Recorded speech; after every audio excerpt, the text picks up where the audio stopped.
Well, New Comic Book Day is almost here again. Time to take a look at what's coming out so I can tell you what's on the pull list.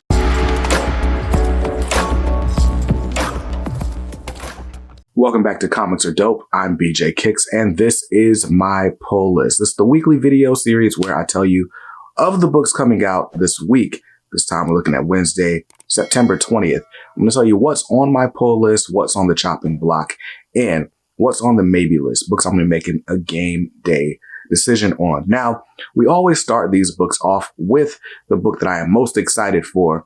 And man, I gotta say, this is like a spectacular return to the dawn of DC. Like, DC Comics is in full effect on this week's pull list. But let's go ahead and get started with the book I'm most excited for. And that is Green Lantern War Journal, issue number 1. Green Lantern War Journal, written by Philip Kennedy Johnson with art by Montos. Now, in case you haven't been reading the main Green Lantern book, which is written by Jeremy Adams, you may have missed the fact that Philip Kennedy Johnson's had backup stories in that book featuring John Stewart. And we've got 3 of those backups, if I'm not mistaken, but they've led all into this issue. The promised John Stewart solo series starts this week. John Stewart has been out of the game for a little while. He's trying to sort of lead a civilian life, if you will, and just take care of his mom and sister and so on. And he's being drafted into a new war, a new intergalactic war. And one thing that has been made canon is that John Stewart apparently has been like just the greatest Green Lantern of them all. Like, he's like the savior of the cosmos in a past life. And they're trying to get him back to face this sort of extinction level threat that is, you know, facing Oa, or is related to Oa in some way. So we're going to get John Stewart being pulled into action. I'm assuming we're going to get some of the backstory explaining to us why he's such a great character, or why they need him so badly. And it's a series that I'm excited about. I don't know if this is a straight up mini series, like 6 issues or less, or if it's an ongoing, or if it's meant to be longer. But I do know that Philip Kennedy Johnson's writing it, and I'll pretty much read anything Philip Kennedy Johnson writes. He's even writing a Hulk book that I like. I don't even read horror comics, but I'm enjoying his Hulk. So very excited, since John Stewart is my favorite Green Lantern. And where we left off with John Stewart during the Jeff Thorne Green Lantern run was a really good place, sort of restoring John to a former glory. And so it does feel like PKJ does want to sort of pick up on those threads and take the reins and take the baton and take it even further. So I'm excited about that, to see what new abilities we might see, how we're seeing him flex his new abilities and his new status, if you will, and just, you know, where the story goes from here. So Green Lantern War Journals number 1 issue is out this week with a cover price of $3.99. And honestly, all the best covers, in my opinion, are ratio variants. So I'm just going to stick with the cover A. Now, since, like I said, we got a whole lot of DC Comics on the pull list today, let's go ahead and continue with Batman Superman World's Finest, issue number 19. Now, I was going to drop after issue 18 or after issue 17. And then I made the mistake of thinking that Dan Mora was doing the interior art for issue number 18. Which, by the way, is a sort of retelling of the first appearance of the World's Finest, Batman and Superman's first team up. They're teaming up to solve a Riddler mystery that somehow has Kryptonian roots. And so it's an interesting enough story, even though Dan Mora is not doing the artwork, that I'm going to finish the story arc up before I actually do drop the title. So Batman Superman World's Finest, issue number 19. It's got a cover price of $3.99. I'm grabbing cover A. Next up, the Gotham War continues with Catwoman, issue number 57. Catwoman, written by Tini Howard. I did not write down the artist's name. So just in case you, have not been caught up, Batman and Catwoman are in a bit of a war, a bit of a civil war, if you will. The Bat family is kind of split between Batman and Catwoman over how they're going to handle crime in Gotham. That's kind of all I can say without giving the story away. I really enjoyed the Batman issue 2 weeks ago. And now we are here with the Catwoman installment, sort of seeing the way this conflict is going to play out from her perspective. Wait, was Batman last week or 2 weeks ago? It's close enough. Now, if you did make it to a shop for Batman Day this Saturday, DC put out a sort of Gotham War prelude, which does include some of the story from Batman issue 137 last week, as well as a textless version of the story in this week's Catwoman 57. So grab that to see if you're interested in the Gotham War. I think you will be. And if so, grab last week's Batman, grab this week's Catwoman, and there's going to be a Red Hood tie-in series that comes from this as well. I think all in all, it's going to be like a 7 or 8 issue whole thing. I don't know.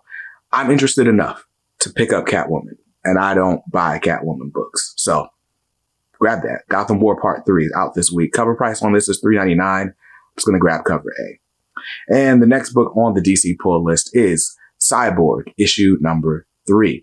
Cyborg, written by Morgan Hampton with art by Tom Rainey. I've been enjoying this series. I've been enjoying it a lot. We've got, how do I not spoil? So Cyborg, character with a whole lot of angst, a whole lot of daddy issues.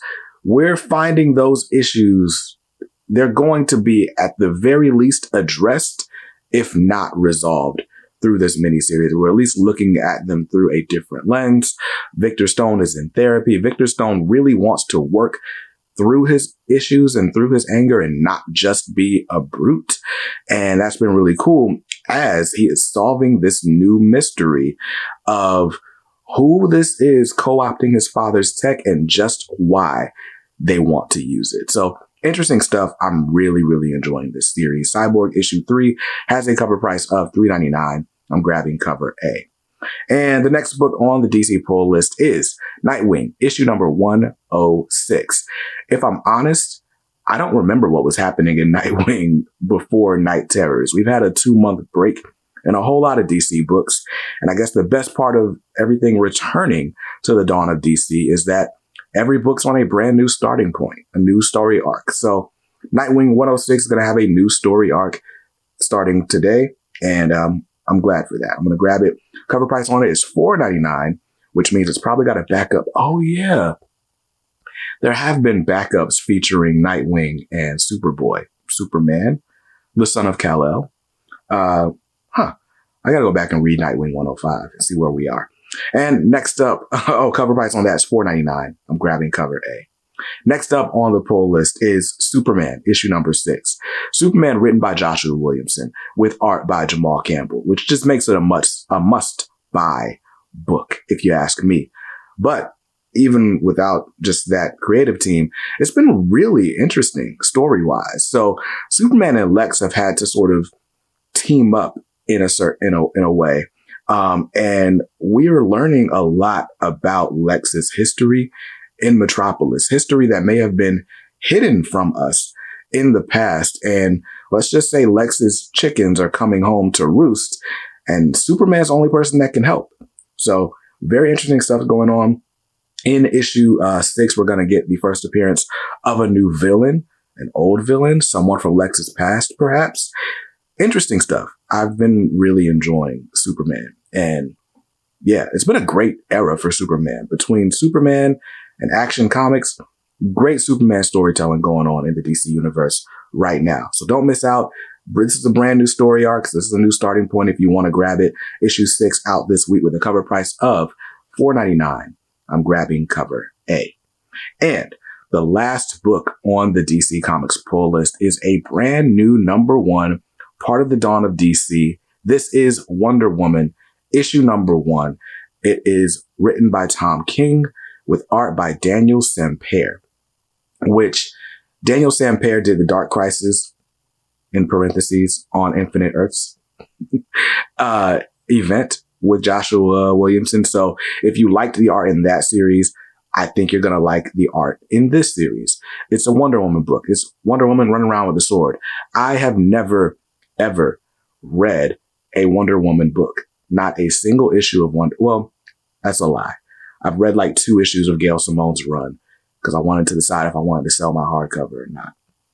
But I've not really read any Wonder Woman stories. I could say it like that. So I'm very interested in this as a new start to Wonder Woman. Tom King likes to do a lot of like, let's go back to basics.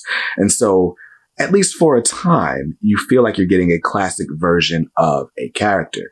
A lot of people who don't like Tom King feel like he assassinates characters. As a comics newbie, I can't really speak to that. I can just say I'm excited that Wonder Woman actually has a book and that it's got a new #1, so I can read it and judge for myself if I want to stay on. Now, the Tom King era begins this week with Wonder Woman #1, and I'm pretty sure this issue has a first appearance. I don't want to spoil who the first appearance is, but I'm pretty sure this has a first appearance if I remember correctly from interviews. So might be good for speculators as well. Cover price on it is $4.99, and the cover A is fine. The cover that I'm going for, though, is by Stanley Art Germ Lau, and if I remember correctly, that might cost me an extra $1, but worth it. So that's the last book on the DC Comics pull list, and like I said, the summer of savings is over, and DC has made its mark on my pull list with a whopping total of $31 for all the DC books. Did I count that right? Is it 31 or 32? It's enough money. Next up, let's go ahead and move over to the House of Ideas at Marvel Comics, where the first book on the pull list is The Amazing Spider-Man, issue number 34. Spider-Man is hunting.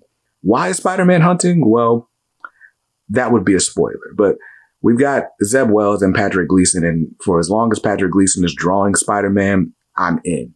It doesn't hurt that the story's actually been pretty interesting, if not a bit odd in parts, but I've been enjoying it. So Spider-Man continuing to hunt. You can see the Green Goblin on this cover. And speaking of that cover, this one's got a cover price of $3.99. And I'm going to grab the cover A only because the cover I really want is a 1 in 25 variant. I'm just not doing more than cover price. But that Patrick Gleason 1 in 25 variant, I just got to show it to you because it's awesome. How could you not like that? Anyway, cover price on that, $3.99. I'm grabbing cover A. Save your money, folks. Be smart. And the next book on the Marvel pull list, the last book on the Marvel pull list, is Wolverine, issue number 37. Now, I did not read the Wolverine and Ghost Rider crossover, so the last, 2 issues of Wolverine weren't for me. We're starting a brand new story arc, or at least a little fill-in series, if you will, up until the Sabretooth War starts with issue 31 or 41. But 37, 38, 39, we're getting a bunch of Wolverine teaming up with other people in the Marvel Universe. And as you can see from the cover, this week, that team up is with the Hulk. Is he fighting the Hulk? Do they hate each other? Do they love each other? What's the goal of this issue? I don't know. We'll find out. It's written by Ben Percy with art by Juan Jose Rip.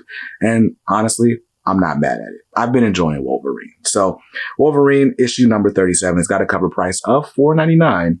I'm grabbing cover A. And that's it for the Marvel books on the pull list. So just sticking to the list, those will cost me $9 this week. And that means it is time for us to skip on over to the indies, where there's one book that's technically on the maybe list, and I'll tell you why. From Concrete Comics, this is AKOLYTE, issue number 1. Now, if you, like me, are a comic book fan of color, specifically an African American, you've probably heard of AKOLYTE in other Black comics circles. It's a book that's published by Concrete Comics, who, they're basically a self-funded, self-operating comic book publishing house. They've got 4 issues of this story, AKOLYTE, and they've got other titles as well. But this is written by Lonzo Starr, by the way.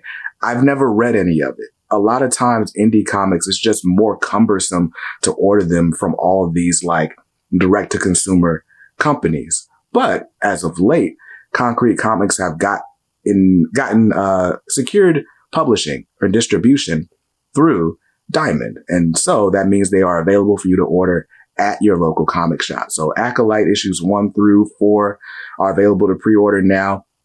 And I want to say there's an issue 5 in the works as well. So you can actually go to your local comic shop, subscribe to this book, and not have to worry about ordering online and paying whatever extra shipping and stuff like that. Very cool, which means I get to experience this for the first time as a reader now. Except I might not, because I forgot to pre-order this before the final order cutoff. I've ordered issues 2 through whenever, but I don't know if my shop is going to get issue 1 in. So it's on the maybe list, but I'm keeping it in the total because I do want to buy the book. AKOLYTE issue number 1. It's got a cover price of $3.99. I'm grabbing cover A. And the next book on the pull list, speaking of Black comics, this is Monarch issue number 6, written by Rodney Barnes with art by Alex Linz. Anyway, a great book. This is, let's call it the Raditz saga in Compton.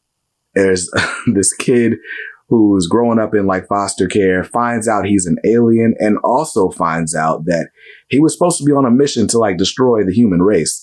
But he's got a conscience. He can't do that. He is Goku. And so now he's got to fight these aliens and protect his homeland, as well as protecting his friends, his homies, his loved ones. Issue number 6 is the miniseries finale. I've really enjoyed this. I'm going to be sad to see it go, but I'm excited to see the story wrap up. Cover price on this is $3.99, and I'm grabbing the cover A. And the last issue on my pull list this week is The Walking Dead Deluxe, issue 71. I'm buying The Walking Dead Deluxe because it's The Walking Dead Deluxe presented in color for the first and supposedly only time. Hey, we're 71 issues in, and we've not gotten so much as a trade paperback. So maybe Robert Kirkman was holding true to his word. I'm going to hate it when they announce the Walking Dead Deluxe Omnibus, though. Hopefully they don't do that.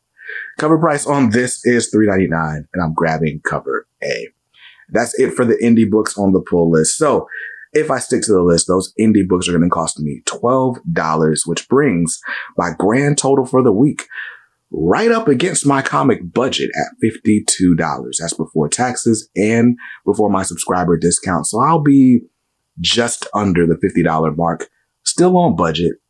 Very nice. But hey, we're coming out of the summer of savings, so I can afford a couple of extra dollars if I needed to. Books I'm most excited about, though, definitely can't wait to read that Green Lantern War Journal. That will be the first book on the reading pile this week. And then I'll probably follow that up with Wonder Woman just as out of curiosity. And if AKOLYTE makes it in, that might trump Wonder Woman. But what are you excited to read this week? What are you buying? How are you feeling? How's everything going for you? Let me know in the comments down below. Huge shout out to the channel family, the members who make this all possible. I really do appreciate you guys. And I'll see you guys in another video real soon. Till then, stay safe and read something dope today. Peace.